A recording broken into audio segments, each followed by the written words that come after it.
మన వేదాలలో ఒక మనుష్యుడు 21,600 హంస జపం చేస్తాడు అని చెప్పారు. వాళ్ళు ఎంత సునిశ్చితంగా పరిశీలించేవాళ్ళు అంటే మానవ తత్వాన్ని.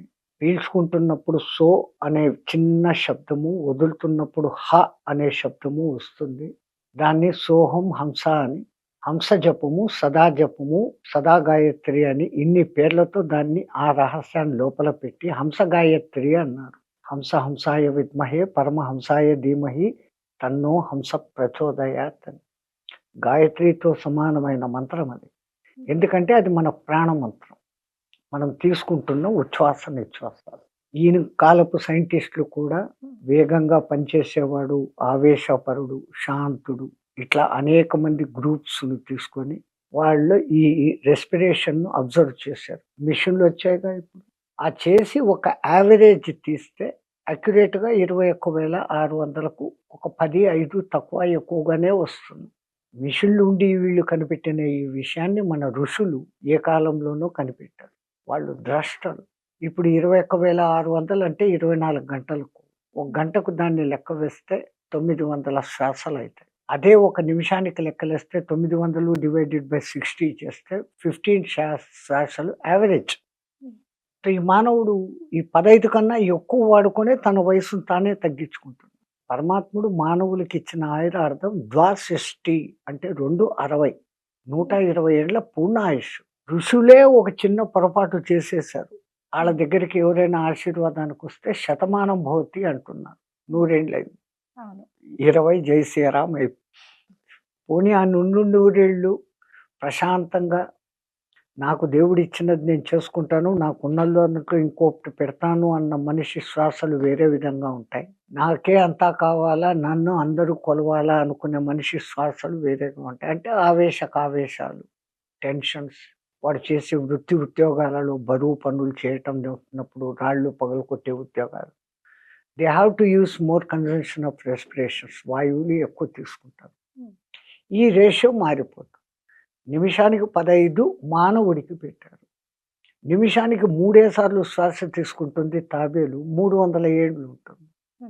నిమిషానికి 7 శ్వాసలు తీసుకుంటుంది ఏనుగు, 100 ఏళ్లకు పైగా ఉంటుంది. 100, 150 ఏళ్ళు ఉంటుంది. ఏ జంతువు చచ్చేంత వరకు కంఠద్దాలు వాడదు, చెవిటి మిషన్లు పెట్టుకోదు. దేవుడు వాటికి ఇచ్చిన సహజమైన ఆహారాన్ని సహజమైన వాతావరణ స్థితులలో ఉన్నాయి. ప్రకృతికి లోబడి అయి ఉన్నాయి.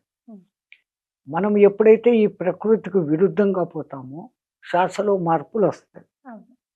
మానవుడు శాంతజీవి, ఆనందజీవి.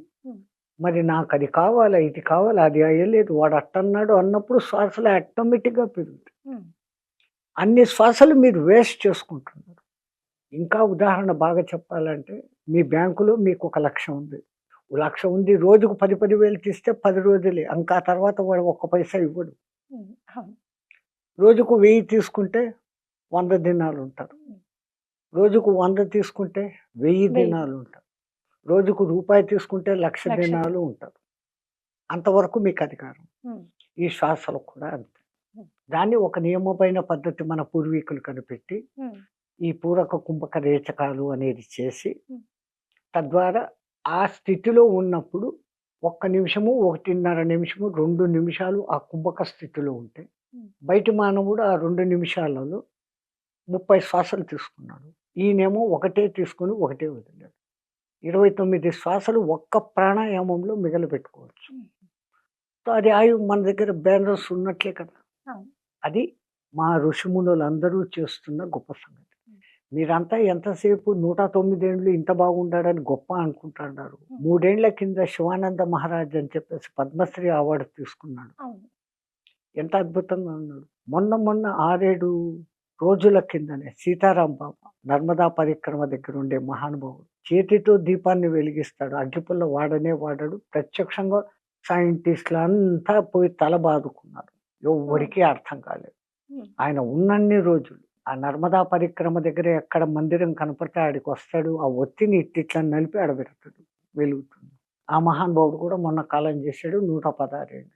వయసు ఎంతకాలం బతకాలా అనేది కాదమ్మా, బతికినంత కాలం ఎలా బతికాం, ఇంకొకళ్ళకు ఎక్కడ ఉపయోగపడ్డాం. ఉపయోగపడకపోతే పోతుమే, మనం మౌనంగా ఉంటే చాలు, పాడు చేయకుండా. స్వామి, మీలా ఉండడం అందరికీ సాధ్యమయ్యే పనేనా? అది ప్రతి ఒక్కళ్ళకు సాధ్యమవుతుందా అసలు? ప్రతి ఒక్కళ్ళకు హ్మ్. లైఫ్‌ను ఒక నియమబద్ధమైన పద్ధతిలో హ్మ్. ఆహార విహారాలు, నిద్రపోవడం, నిద్ర మేలుకోవడం ప్రతి ఒక్కటి ఒక సిస్టమాటిక్ వ్యవస్థతో నడుపుకుంటే ఈ కట్టే భద్రంగానే ఉంటుంది. తెల్లవారి కనీసం సూర్యోదయానికి గంట ముందు మలమూత్ర విసర్జన కార్యక్రమాలు చేసుకొని స్నానం చేస్తే ఒళ్ళులో ఎలక్ట్రిఫికేషన్, ఎనర్జిఫికేషన్ అనే 2 పవర్స్ ఆటోమేటిక్‌గా వస్తాయి. హ్మ్. మనం గీజర్‌లో తప్ప స్నానం చేయని స్థితిలో ఉన్నాం. అది 7 గంటలకు లేసి. ఆ! సూర్యోదయ పూర్వ స్థితిని మనం చూడడం లేదు. అసలు పక్షులు అంత ఆనందంగా, ఆరోగ్యంగా ఉంటాయమ్మా. హ్మ్. ఎంత చిన్న సీక్రెట్ చూడండి. సూర్యాస్తమయం అయితూ ఉన్నాయంటే గూడ్లకొచ్చేస్తాయి. దానికి గూళ్ళకొచ్చేసాయి. ముందు ఏం తిన్నాయో అది తిన్నాయి. ఇంక మళ్ళీ ఎగిరి తినవయి. హ్మ్. తిరిగి సూర్యోదయం అవ్వబోతుంది అనంగా దానికి తెలిసి లేచిపోతాయి. సూర్యోదయానికి ముందే పక్షుల కిలకిలారావాలు వినపడతాయి. అవును. అది విన్న వాళ్ళకు. ఇప్పుడు ఎవరు వింటా ఉండరు. 7 గంటలకు వింటారు. అది ఆ పక్షి ఎంత ఆనందంగా జీవిస్తుంది. దానికున్న లైఫ్ స్పాన్ ఎంతనో అంత లైఫ్ స్పాన్ ఆనందంగా జీవిస్తాంది. అవును. సో, 6, 7 గంటలకు రాత్రి భోజనం అయిపోవాలా. పగలు 7:30, 8కి ఏదో ఇప్పుడు మీరు అల్పాహారము, లంచు, డిన్నరు ఇన్ని పేర్లు పెట్టారు. అవును.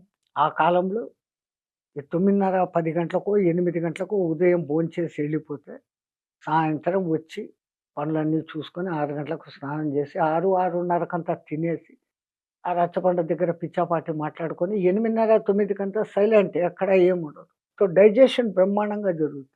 హ్మ్. ఆరోగ్య రహస్యాలున్నాయి దీంట్లో. వాళ్ళు పెట్టిందంతా సైన్స్. హ్మ్. ఈ నియమాలు పెట్టి దాన్ని నియమము, ధర్మము నువ్వు చెయ్యి అని అంటారు. అందుకే ప్రపంచంలో ఎన్నో సంప్రదాయాలు పుట్టినా కొన్ని నశించిపోయాయి. ఇప్పటికీ నశించకుండా ఉండేది సనాతన ధర్మం. భారతీయ ధర్మం. ఆ ధర్మం అట్లా ఇక్కడ నిలబడి ఉండేదానికి మూల కారణం 4 స్తంభాల మీద నిలబడి ఉంది. ఒకటి వేదాలు. ఇలా చెయ్యి, ఇలా చేయకూడదని నిక్కచ్చిగా చెప్పే వ్యవహారాలు. రెండవది ఉపనిషత్తులు. హ్మ్. మూడవది పురాణాలు. వాళ్ళ కథలు వినితేనా నువ్వు అర్థం చేసుకోండి. నాలుగవది ఇతిహాసాలు. హ్మ్. భారత, రామాయణం. ఈ నాలుగింటిని మనకు పెట్టి ఎవరు ఎట్లా ఉండాలి, ఏం చేయాలి. వేదనం కఠినంగా చెప్పింది. దాన్ని కథల రూపంగా ఎలాబరేట్ చేసి మంచి చేస్తే ఏం, చెడ్డ చేస్తే ఏమని కథలుగా చెప్పారు. ఇంకా సంపుటీకరించి బ్రహ్మం అంటే ఎవడు, జీవుడంటే ఎవడు అని ప్రకృతి ఏం, మనిషి ఏం, ఎంతెంత వాళ్ళు ఈ మిషన్‌లు ఏదీ లేని కాలంలోనే అన్నీ కనిపెట్టారు. ఆ తర్వాత ఇది గూడా కాదు అన్నదమ్ముల కొట్లాట, అన్నదమ్ములు ఎట్లుండాల రామాయణ, భారతం. అసలు కర్మ సిద్ధాంతం అంటే ఏంటి గురూజీ? కర్మతో చేసేది కర్మ. కరము అంటాం చెయ్యి. కర్మలు చేసేదానికి కరముంది. ఆ! కరముంటే కర్మలు చేస్తాండాం. హ్మ్. ఒకదానికి ఒకదానికి సైకిల్ లింక్. హ్మ్. శ్వాస తీసుకోవడం ఒక కర్మ. హ్మ్. కనురెప్పలు ఆర్పడం కర్మ. హ్మ్. కూర్చోవడం, నిలబడడం. అందుకే భగవంతుడు భగవద్గీతలో చెప్తాడు, హ్మ్. కర్మ చేయకుండా ఎవ్వరూ ఉండలేరు. ఆ కర్మ నిష్కామంగా చేసినప్పుడు నీకు ఫలితాలు ఎక్కువ ఇస్తాయి. హ్మ్. కోరికలతో చేసినటివి తీరవచ్చు, తీరకపోవచ్చు. సో, నిష్కామంగా చెయ్యి. ఒకడికి అన్నం పెడుతున్నా అంటే రేపు వీడు నాకు ఇంకా 2 కూరలతో పెడతాడు అనే ఉద్దేశ్యంతో పెట్టడం వేరే. అయ్యో! ఆకలితో వచ్చాడు భోజనం కడుపు నిండా పెడుతున్నాను. ఇది నా ధర్మం అనుకోని చేయడం వేరు. అదే తేడాలు, అదే కర్మలు. కర్మ అక్కడ అన్నం పెట్టారు, ఇక్కడ అన్నం పెట్టారు. అక్కడ ఆశిస్తున్నారు, ఇక్కడ ఆశించలేదు.